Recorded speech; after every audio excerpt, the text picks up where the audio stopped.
ऐसे ही समारोह प्रदेश के सभी जनपदों में आयोजित हो रहे हैं। जनपदों के आयोजनों में विभिन्न विद्यालयों के कार्यक्रमों में उपस्थित सभी मान्य जनप्रतिनिधिगण, अभिभावकगण और मेरे सभी प्रतिभाशाली युवा छात्र छात्राएं साथियों और बहनों और भाइयों, दीपावली के ठीक पहले छात्र छात्राओं को प्रवेश होने के उपरांत छात्रवृत्ति वितरण के आज के इस कार्यक्रम के अवसर पर मैं प्रदेश भर के उन सभी छात्र छात्राओं को जिन्हें आज इस छात्रवृत्ति का लाभ प्राप्त हो रहा है, इसके लिए उन सभी को, उनके अभिभावकों को मैं हृदय से बधाई देता हूं। आज के इस कार्यक्रम में आपने देखा होगा 10,28,205 से अधिक छात्र छात्राओं को स्कॉलरशिप एक साथ वितरित हो रही है, जिसमें 300 करोड़ रुपए की राशि डीबीटी के माध्यम से उनके खाते में भेजी जा रही है। आपने इससे पहले विजयादशमी के ठीक पूर्व देखा होगा, तब भी हम लोगों ने बड़ी संख्या में छात्र छात्राओं को इनको स्कॉलरशिप वितरण के कार्यक्रम के साथ जोड़ा था। मेरा यह मानना था, अक्सर होता क्या था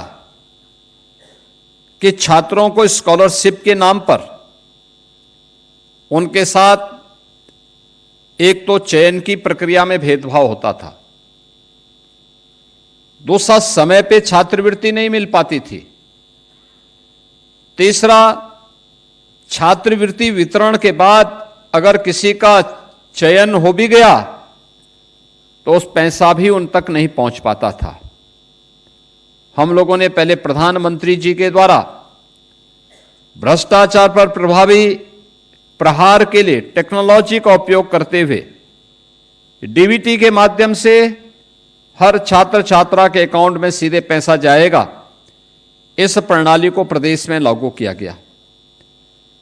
इसके उपरांत ये व्यवस्था बनाई गई कि छात्रों को हम लोग वर्ष के अंत में स्कॉलरशिप देने की बजाय अगर 2 बार में स्कॉलरशिप अक्टूबर के माह में और जनवरी के माह में उपलब्ध करवा देंगे, सभी छात्र इससे लाभान्वित हो जाएंगे।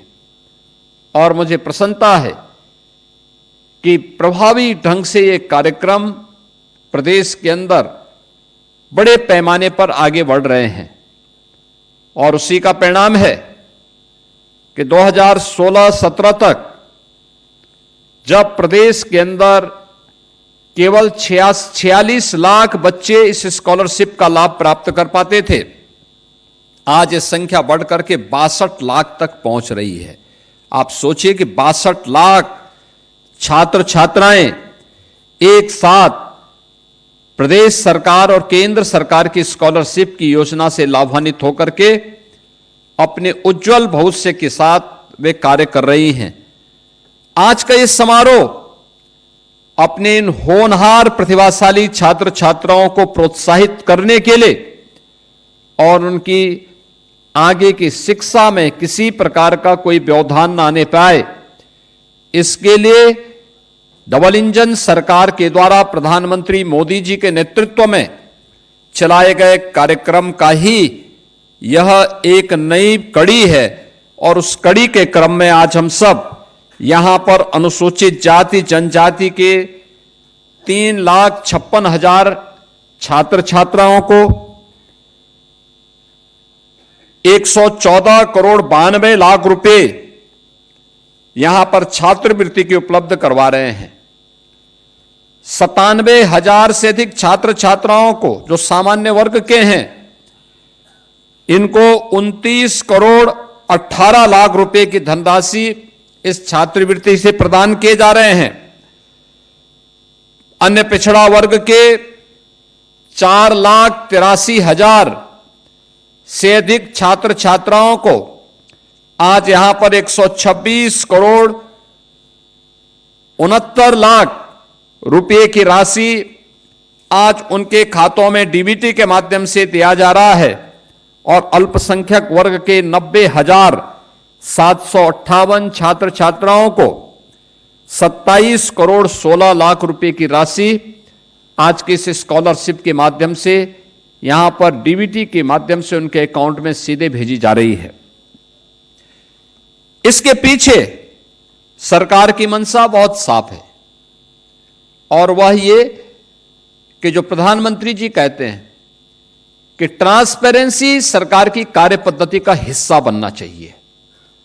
ये डीबीटी बेहतर टेक्नोलॉजी का उपयोग करते हुए आज उन छात्र छात्राओं को इसका लाभ प्राप्त हो, यह इस स्कॉलरशिप के माध्यम से भी उपलब्ध करवाया जा रहा है और समय पर स्कॉलरशिप मिले जिससे वह छात्र छात्रा कहीं भटकने न पाए, कहीं उसको जाने की और सिफारिश कराने की नौबत ना आने पाए। यह भी सरकार की अपनी कार्य पद्धति का हिस्सा और सरकार ने उसके तहत इस व्यवस्था को प्रभावी ढंग से प्रदेश में लागू किया है। यह क्रम हमारा निरंतर चलेगा।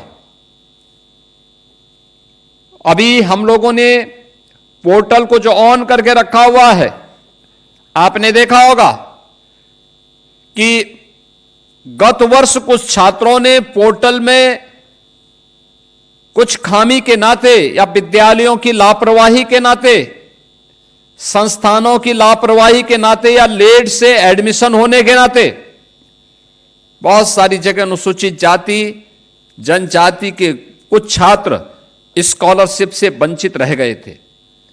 हम लोगों ने इस बात को तय किया कि उन छात्रों को इस सुविधा का लाभ मिलना ही चाहिए और हम लोगों ने पोर्टल ऑन करवाया है। जैसे पोर्टल में सबकी एंट्री हो जाएगी, फिर एक समारोह के माध्यम से उनको भी हम सीधे स्कॉलरशिप का लाभ देंगे जिससे कोई भी बच्चा छूटने ना पाए और अपनी पढ़ाई लिखाई बेहतर तरीके से आगे बढ़ा सकता है। हमें इस बात को ध्यान रखना होगा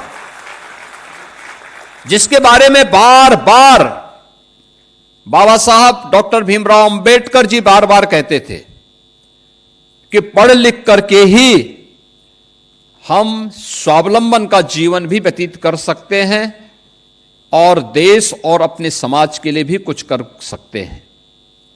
पढ़ाई लिखाई आवश्यक है, उसके लिए चाहे जिस भी स्तर पर होकर के हमें मेहनत करनी पड़े, हमने उसके लिए हमें मेहनत करनी चाहिए। और उस समय की परिस्थितियां जब बाबा साहब डॉक्टर भीमराव अंबेडकर जी पढ़ाई कर रहे होंगे, उस समय की स्थितियां कुछ और रही होंगी।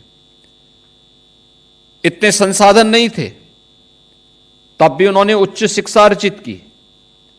आज साधन की कमी नहीं, आज संसाधन का भी अभाव नहीं। हमें थोड़ा सा अपने स्तर पर प्रयास करना होगा, सरकार की योजना के साथ जुड़ना होगा, संस्थानों में अपनी उपस्थिति दर्ज करनी पड़ेगी, लाइब्रेरी जाने की आदत डालनी पड़ेगी, पाठ्यक्रम पर फोकस करना पड़ेगा, इनोवेशन के बारे में हमारे मन में एक जिज्ञासा होनी चाहिए और जहां भी अच्छा कुछ देखने को मिलता है उसको सीखने की जिज्ञासा पैदा करनी पड़ेगी। कोई कारण नहीं कि आप समाज में एक बड़ी भूमिका में ना आ जाएं। अवश्य आ सकता है, हर छात्र आ सकता है, हर छात्रा आ सकता है।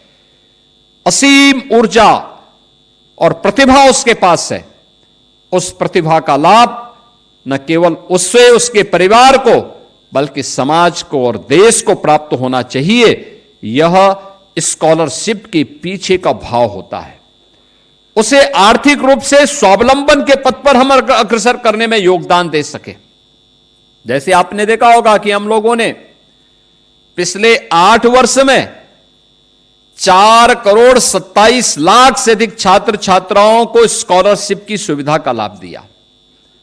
बहनों और भाइयों, 2016-17 के पहले यह एक कल्पना थी। 16-17 में तो तत्कालीन सरकार ने अनुसूचित जाति जनजाति की स्कॉलरशिप को ही हड़प लिया था, लाभ ही नहीं दिया, स्कॉलरशिप ही जारी नहीं हुई। हम लोग जब आए तो हमने दोनों वर्ष का फिर एक साथ स्कॉलरशिप उन छात्रों को उपलब्ध करवाई थी, क्योंकि छात्र तो प्रदेश का है, हम उसके साथ भेदभाव नहीं कर सकते। और ये हमारा संकल्प भी है कि प्रदेश के अंदर किसी भी युवा के साथ, किसी भी छात्र छात्रा के साथ, और खासतौर पर अनुसूचित जाति जनजाति और अन्य पिछड़े वर्ग के छात्र छात्राओं के साथ किसी को भी खिलवाड़ करने या भेदभाव करने की छूट नहीं दी जा सकती है। और इसके लिए हर बार हम लोग स्वयं इसकी समीक्षा करते हैं और उनकी स्कॉलरशिप को उनके पास तक पहुंचाने के लिए पूरी समीक्षा करने के साथ साथ पर्याप्त धनराशि उपलब्ध करवाने का काम भी करते हैं। आज पैसे की कमी नहीं, ईमानदारी से उन छात्रों तक उसकी सुविधा का लाभ प्राप्त हो सके, उन पात्र लोगों तक सरकार की सुविधा का लाभ प्राप्त हो सके। आज इसके लिए सरकार ने अनेक कार्यक्रम प्रारंभ किए हैं। केंद्र और राज्य सरकार के द्वारा चलाए गए कार्यक्रम,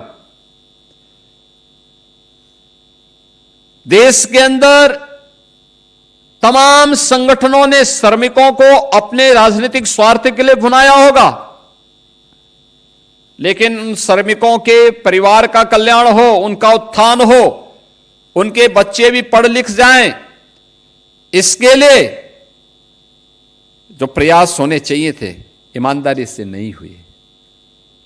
पहली बार श्रमिकों के बच्चों के लिए अटल आवासीय विद्यालय बनाए गए हैं। अटल आवासीय विद्यालय बेहतरीन campus, world class campus, BOC board का रजिस्टर्ड श्रमिक का बच्चा वहां पर उस शिक्षा का लाभ ले सकता है। फ्री में रहने की व्यवस्था, खाने की व्यवस्था, पूरी एजुकेशन फ्री, सब कुछ फ्री। ये पहली बार प्रधानमंत्री मोदी जी के मार्गदर्शन में हमने प्रदेश के अंदर 18 कमिश्नरी में 18 ऐसे विद्यालय सफलतापूर्वक संचालित करके श्रमिकों के प्रति, उनके श्रम के प्रति कृतज्ञता ज्ञापित करने के लिए अटल आवासीय विद्यालय प्रारंभ किए हैं। प्रदेश के अंदर आश्रम पद्धति विद्यालय के माध्यम से अनुसूचित जाति के बच्चों को उनको बेहतरीन कैंपस, लॉजिंग, फूडिंग की सभी व्यवस्था एक ही छत के नीचे प्रदान करते हुए ये विद्यालय भी संचालित हो रहे हैं। प्रदेश के अंदर कस्तूरबा गांधी विद्यालय के माध्यम से गरीब बालिकाओं को इंटरमीडिएट तक की शिक्षा फ्री में उपलब्ध हो सके, इसके लिए उन बालिकाओं को रहने की व्यवस्था भी करना और उनके लिए अच्छी शिक्षा की व्यवस्था भी करना, कस्तूरबा गांधी विद्यालय के माध्यम से प्रदेश के अंदर इस कार्य को भी आगे बढ़ाया गया।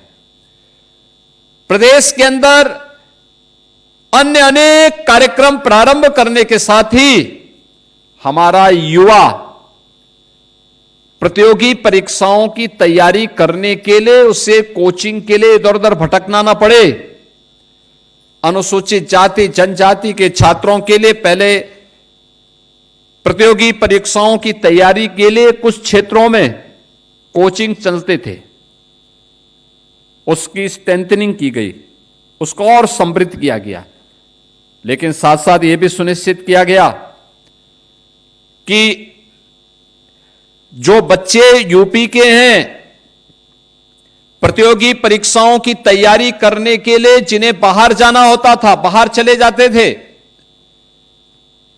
वहां पर उनके सामने असमंजस की स्थिति रहती थी। आज अभ्युदय कोचिंग के माध्यम से हर जनपद में बेहतरीन मंच और प्लेटफॉर्म उपलब्ध करवाया गया है प्रदेश के प्रतिभाशाली छात्र छात्राओं के लिए।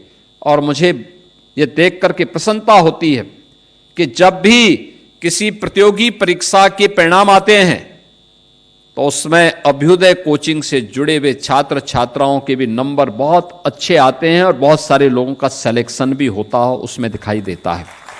यानी करने की एक सरकार की प्रतिबद्धता होती है तब परिणाम आते हैं।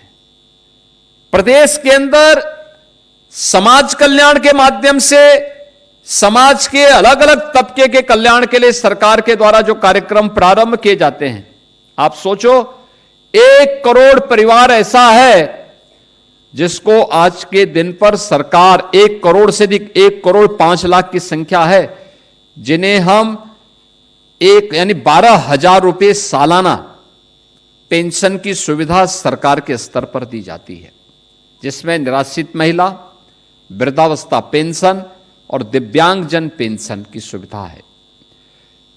उन परिवारों को हर महीने, हर तीसरे महीने हम उनके अकाउंट में पैसा उपलब्ध करवाते हैं। आप सोचो, पहले वृद्धावस्था पेंशन हो या निराश्रित महिला पेंशन, ये 300 रुपये मिलती थी। 6 महीने में एक बार पैसा दिया जाता था 1800 रुपये, और 1800 रुपये में 600 रुपये बाबू और अन्य लोग मिलकर के खा जाते थे और वो भी उस बेचारे को नहीं मिल पाता था।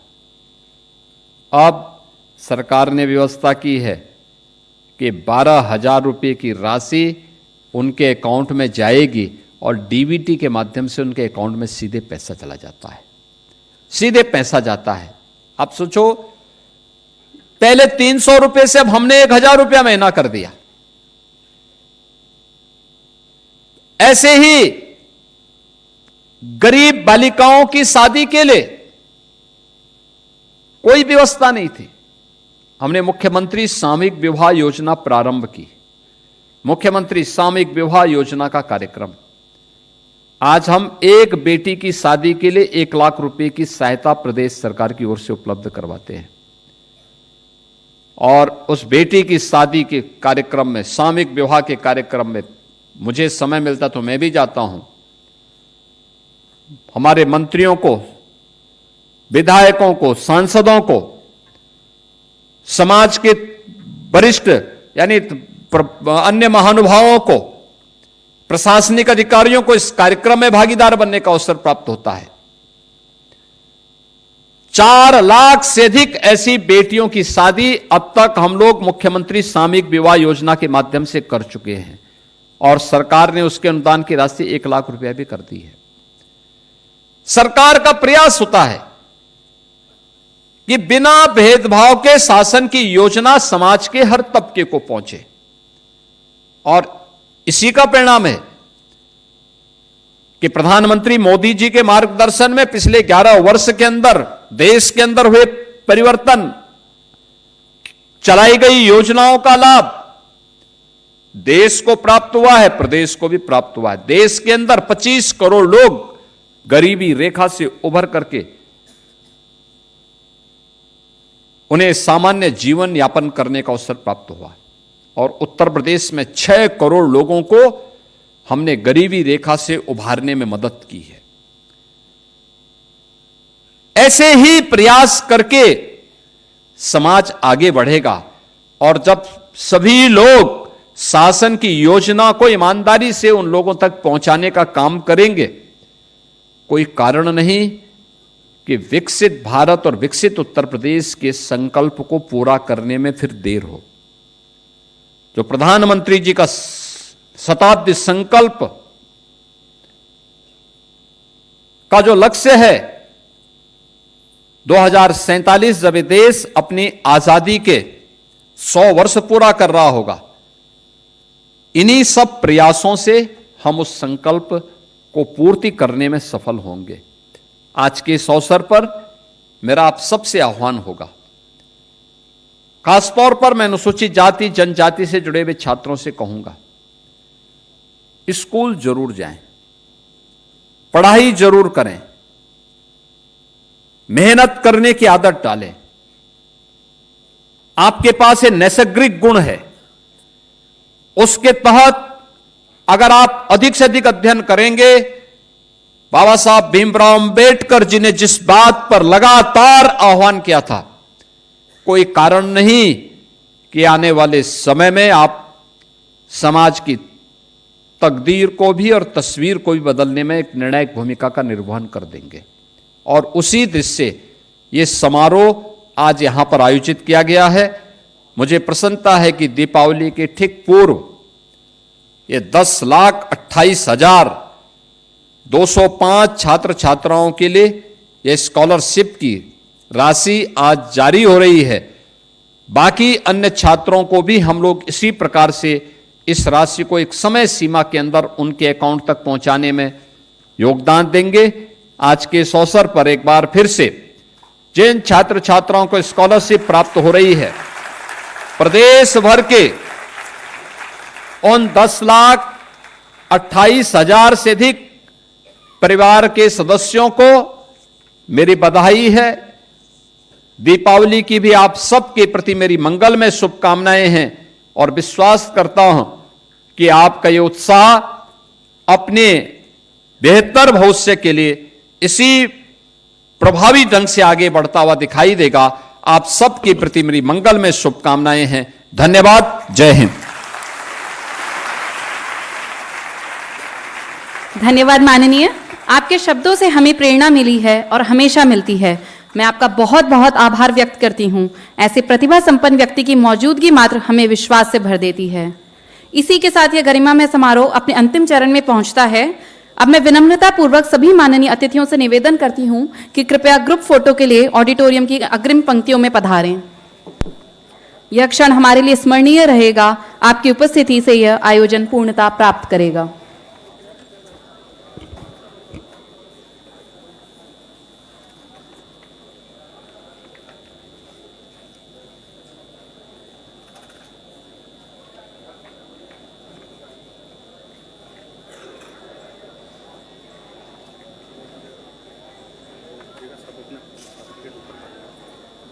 पीछे जितने भी छात्र अपने सर्टिफिकेट एक बार ऊपर की तरफ कर लें, दिखाते हुए सर्टिफिकेट्स को।